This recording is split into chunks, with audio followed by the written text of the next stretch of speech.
It's great to see you. I've been away for the past 10 weeks since my daughter, Maya, was born. And over that time, I'm sure many of you know the drill, I've been focused on the most basic aspects of life, right? Food, sleep, peas, and poops. So coming back to Barnert tonight feels in a way like stepping out of my narrow sphere of concern and returning to the wider world. It is invigorating, a little daunting, and it feels like good timing. Because Yom Kippur is a reset point, where we look back on the last year and chart a course for the year to come. We think not only of what has happened in our personal lives, but also within our wider sphere of concern. So as you reflect on the last year, in our community, in our country, and in the world at large, what major events come to mind?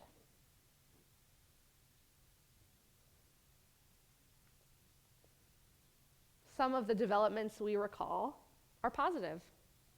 COVID-19, while still present, is no longer a global health emergency. And there's a vaccine for RSV. Inflation has cooled significantly. And there was a breakthrough in nuclear fusion research for renewable energy. But I imagine that for many of you, the events that came to mind were more negative. Ongoing war in Ukraine, mass shootings across the US, floods in Libya, the collapse of major US banks, earthquakes in Turkey, Syria, and Morocco, attacks on the rights of women and people who are LGBTQ, wildfires in Canada and Maui, a democratic crisis in Israel, and in recent months, a spate of bomb threats at synagogues, including ones right here in New Jersey. A list of events like this is so full of pain and fear and human suffering that we cannot internalize it all at once. We may go numb at hearing it, and instead of staying engaged, our brains shut down. They seek something that feels good. But Yom Kippur isn't supposed to feel good, exactly.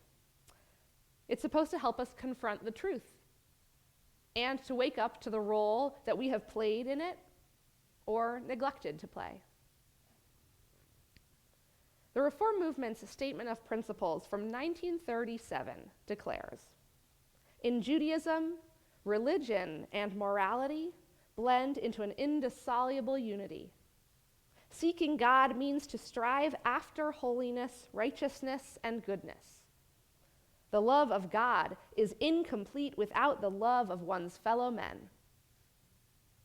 Judaism emphasizes the kinship of the human race." This is a statement, "the sanctity and worth of human life.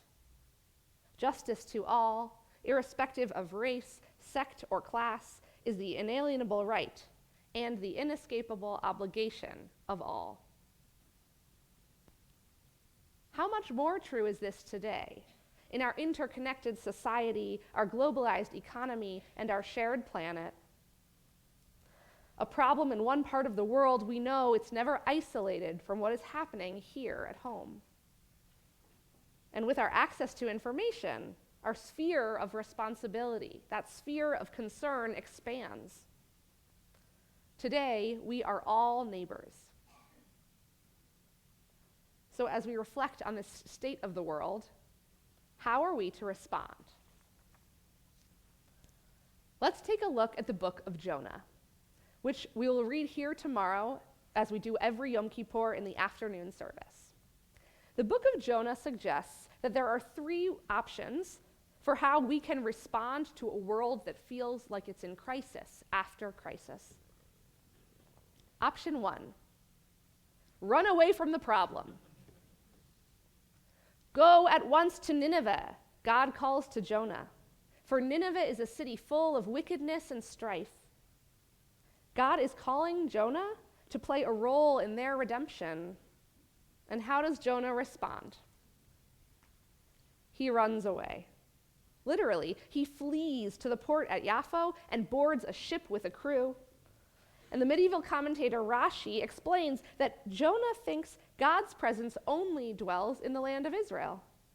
So as long as Jonah can travel far, far away, he thinks God won't be able to reach him, and he can ignore his responsibility to the people of Nineveh. And you know, we all choose option 1 sometimes.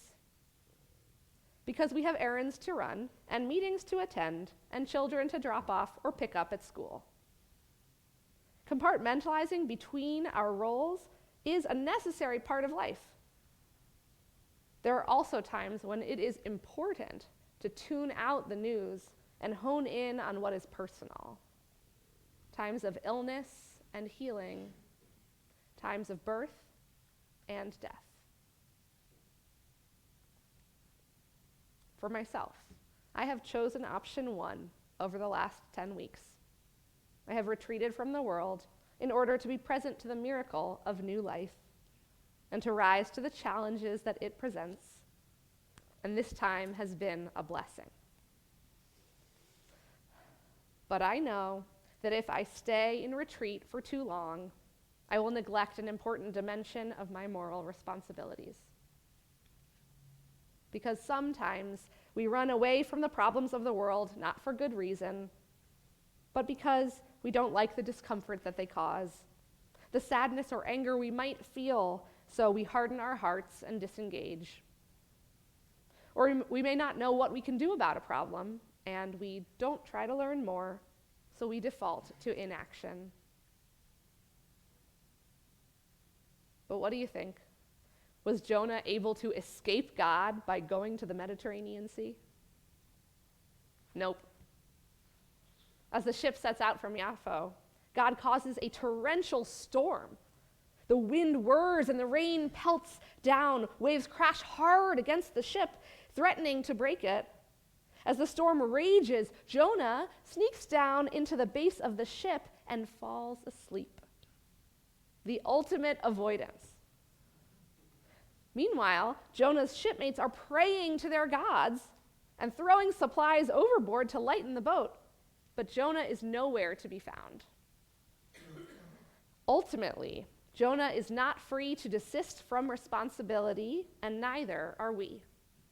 Right? That's one of the functions of this holiday of Yom Kippur, is to hold ourselves accountable. So this is where we get to option number 2. Go way overboard. In the midst of the storm, one of the shipmates goes down and wakes Jonah. "Get up," he says. "Do something already. Pray to your God, and maybe we will be saved." And in a moment of moral clarity, Jonah knows that the storm is because of his attempted escape. But instead of following his shipmates' suggestion to pray, to repent, Jonah is so overwhelmed with the chaos around him that he goes to the other extreme of his avoidance. "Throw me overboard," he says, "for I know that this terrible storm is all because of me." When we genuinely confront the problems around us, it's easy to get overwhelmed. Many of us will have had this experience too, of dwelling so deep in what is wrong with the world that it mars our enjoyment of the good in life. Amidst all we would like to change, we get angry, we lose sleep, we might even lose hope, and we feel as if we are drowning. While Jonah's self-sacrifice does solve the immediate problem of the storm, it is not a sustainable strategy. Jonah still needs to fulfill his unique task. He still needs to go to Nineveh. So, God sends a very large fish to swallow Jonah. This is the Bible, so things like that can happen. And that's where we get to option number 3. Heed the call. After 3 days inside this fish, Jonah is spit back onto dry land. And this time, God calls, and Jonah answers. He goes to Nineveh at once. The question is, how did Jonah arrive at the option between avoidance and overwhelm, where he was capable of taking action? What happened over those 3 days inside that enormous fish? An 8th century midrash, which is a creative interpretation of the Bible, teaches that Jonah entered through the mouth of the fish like the door of a great synagogue. The fish's eyes were like 2 large windows, and inside the fish hung a pearl emanating light, like a ner tamid, an eternal light. In the belly of this synagogue under the sea, Jonah has no food to eat or water to drink, only time to reflect on his past, repent of his ways, and return to his purpose. So Jonah's stay in the fish sounds a lot like Yom Kippur. Only worse, because it's 3 days long and everything smells like fish. This midrash reminds us that our observance of Yom Kippur presents an opportunity for us too, to step back from the distractions of our daily lives and to reflect on how we are uniquely called. How do we figure out this calling? Like Jonah, we have to learn to listen. In the Unatana Tokef prayer, we read, "The great shofar is sounded, the still, small voice is heard." That still, small voice is a reference to the book of Kings, in which God asks the prophet Elijah, quietly, insistently, "Why are you here?" It is the same question we must ask of ourselves today. Why am I here? What role can I serve? If that question feels heavy or existential, well, yeah, Yom Kippur is pretty heavy and existential. But don't worry, because it's a question to which our whole lives are the answer. We don't have to answer all at once, nor do we have to answer alone, because lucky for us in Jewish community, we explore those answers together. On Yom Kippur, we confess in the plural to sins like violence, oppression, and corruption, not because each of us is individually guilty, but because we can only address them when we act collectively. If we keep listening, that still, small voice of God will call to each of us through an issue that tears at our heartstrings, or piques our curiosity, or troubles our souls. The still, small voice of God is the voice of conscience. And heeding the call requires that we don't shut down this voice, but let it speak and learn to listen. And truly listening means taking action. The first time that God called to Jonah, he heard it, but he did not respond.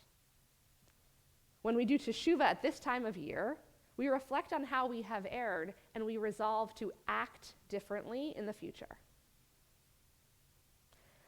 So we should not spend the next year choosing option 1 and running away from our moral responsibilities. But neither do we need to choose option 2 and go overboard by taking them all on ourselves alone. It is like our Mishnah teaches, Lo alecha hamlacha ligmor. It is not up to you to finish the work. Velo ata vein chorin libatel mimena, but neither are you free to desist from it. In the past year, many of you have continued the work here at Barnert by donating to our drives or men's shelter meals, by writing to the Israeli government, by encouraging voter registration here in the US, or participating in story starters. Each of these initiatives happened because some of you called in others to help. And in the next year, we will have more opportunities to act together. Many of you have already started tonight by bringing back those bags of groceries to restock the shelves at the Kumak food pantry. And there are so many more opportunities. This isn't the announcements section of the evening, but I'm going to tell you about a few. Because if you care about education, then you can come this Sunday, a week from today. You can participate in a conversation with other Barnert members about segregation in New Jersey public schools and imagining a more equitable system. Register for that conversation on our website. I'm calling you to. And you can speak with some of our members here who are involved. Looking ahead to next month, it's worth noting that we have a call to act by voting in the election. On November 7th, all 120 seats of our state legislature are up on the ballot. So turn out to vote. And, of course, a group of you will be traveling to Israel with Rabbi Steiner in November. And we are eager to learn from you the ways that we can continue to stay engaged with Israel and support its existence as a secure and democratic state. And that only gets us through the fall. See, this is the power of community. Inspired by one another and empowered by our ability to work together, each of us can listen for what is calling us this year, and then we can call one another to action. When we do so, we open up new possibilities for who we can be in the coming year and what kind of world we can build together. When Jonah exits the fish, he's spit out, and he hits dry land, God calls to him a second time, "Go to Nineveh." This time, he truly listens. May this day of Teshuvah enable us to return to the world with our eyes, ears, and hearts wide open, to listen to what is calling us, and may we heed that call together. Gemar Chatima Tova, may you be inscribed for a good year.